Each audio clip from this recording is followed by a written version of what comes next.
നമസ്കാരം. വേദാംഗ ജ്യോതിഷത്തിലെ അമൂല്യമായ അറിവുകളും ആധ്യാത്മിക ജ്ഞാന ഉപദേശങ്ങളും പകർന്നു തരുന്ന പ്രശാന്തം ആസ്ട്രോ ചാനലിലേക്ക് ഏവർക്കും സ്വാഗതം. ഈ ചാനൽ ഇതുവരെയും സബ്സ്ക്രൈബ് ചെയ്യാത്തവർ ഇപ്പോൾ തന്നെ സബ്സ്ക്രൈബ് ചെയ്യുക. നോട്ടിഫിക്കേഷൻ ലഭിക്കുന്നതിനായി ബെൽ ബട്ടൺ അമർത്തുമല്ലോ. ഒപ്പം ചാനൽ ലൈക്ക് ചെയ്യുക, ഷെയർ ചെയ്യുക, കമൻറ്റ് ചെയ്യുക. കൊല്ലവർഷം 1200 ധനു സംക്രമം മകയിരം നക്ഷത്രത്തിലാണ്.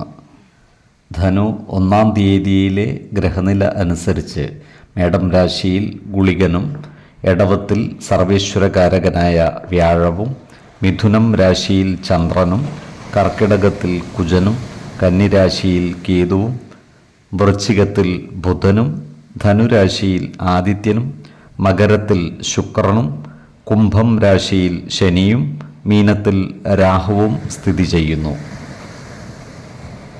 ഉത്രം നക്ഷത്രത്തിൽ ജനിച്ചവർക്ക് ധനുമാസം പൊതുവെ ഗുണദോഷ സമ്മിശ്രമായിരിക്കും. ഇവർക്ക് കർമ്മ മേഖലയിൽ കാര്യങ്ങൾ അനുകൂലമായി വരുന്നതാണ്. സാമ്പത്തിക പുരോഗതിയും സ്ഥാനമാനങ്ങളും വന്നു ചേരുന്നതുമാണ്. ഇവർക്ക് വരവിനനുസരിച്ച് ചിലവുകളും വർദ്ധിക്കുന്നതാണ്.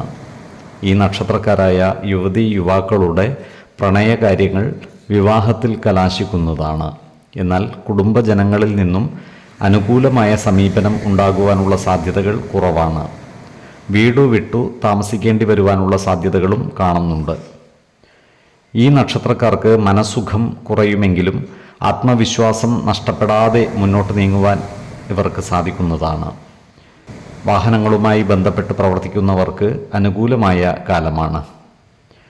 ചിങ്ങക്കൂറിൽ വരുന്ന ഈ നക്ഷത്രക്കാർക്ക് പ്രവർത്തന മേഖലകളിൽ വിജയം വരിക്കുവാൻ സാധിക്കുന്നതാണ്. എന്നാൽ വരവിൽ കവിഞ്ഞ ചിലവുകൾ വന്നു ചേരുവാനുള്ള സാധ്യതകൾ കാണുന്നുണ്ട്.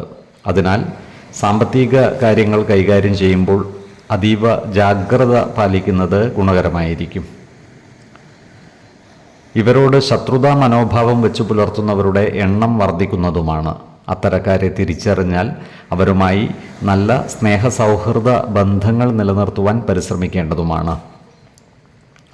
ഇവർക്ക് ജോലിയിൽ സ്ഥാനമാറ്റങ്ങൾ വന്നു ചേരുന്നതുമാണ്. ബന്ധുജനങ്ങളുടെ സഹകരണം ഇവർക്ക് ലഭിക്കുന്നതാണ്. വിദേശയാത്രയ്ക്കുള്ള അവസരവും ഒത്തുവരുന്നതാണ്.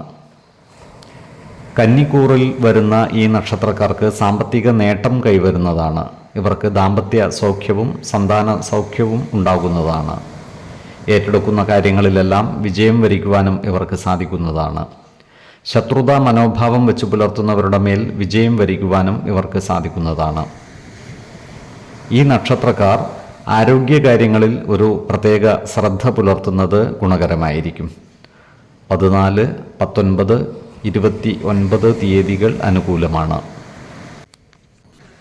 ഈ നക്ഷത്രക്കാർ ജനിച്ച സമയത്തെ അടിസ്ഥാനമാക്കിയുള്ള ജാതകത്തിലെ ലഗ്ന രാശിയുടെയും ലഗ്ന അധിപന്റെയും സ്ഥിതിയും ശുഭ പാപ ഭാവങ്ങളുടെ സ്ഥിതിയും ഓരോ രാശിയിലെയും ഗ്രഹങ്ങളുടെ സ്ഥിതിയും അനുസരിച്ച് ഇവരുടെ പൊതുഫലത്തിൽ ഏറ്റക്കുറച്ചിലുകൾ ഉണ്ടാകുവാനിടയുണ്ട്.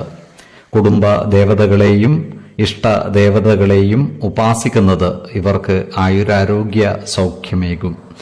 ഇഷ്ടദേവതാ മന്ത്രം 108 തവണ ദിനംതോറും ലിഖിത ജപം ചെയ്തു വരുന്നത് ഇവർക്ക് സർവ്വ ഐശ്വര്യങ്ങളുമേകും.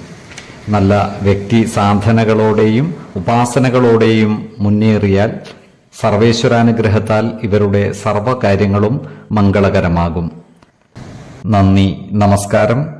ജ്യോതിഷരത്നം പ്രശാന്ത് കണ്ണോം.